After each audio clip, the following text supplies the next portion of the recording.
what's function notation and how do you write it? Y equals something. That's the notation we use in grade 9 and grade 10.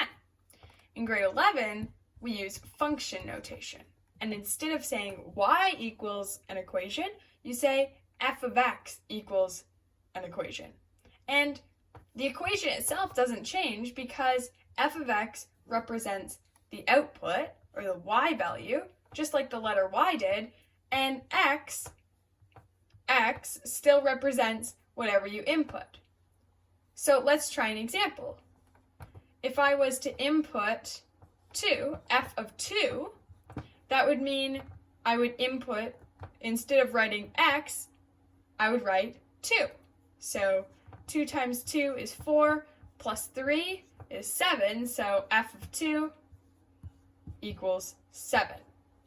Now if I was to say, what is this coordinate? Now coordinates are always x, comma, y. Well, it would be x, 2, comma, 7, because f of x just represents y. Let's try an example. So in the first part, we see we already know our x value, therefore we're trying to find our f of x. So f of 4 equals, well, we input, instead of writing x, we're going to write 4 because x is 4. So 4 squared, therefore f of 4 equals 16. Part B is the opposite way. We know that f of x equals x squared, therefore x squared equals 4. Well, we would just square root both sides to solve for x.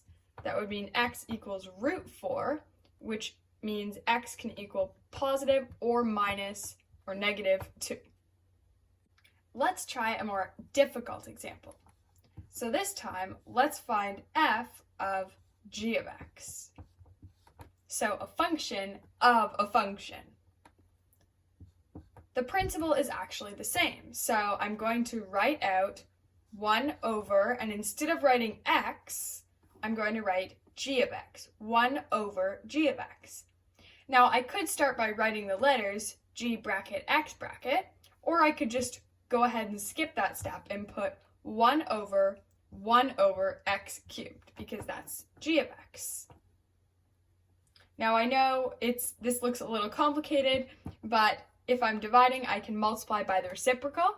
So this is the same as 1 times, if I flip this, so x cubed over 1, which is just x cubed. And that's the answer. See you in the next video.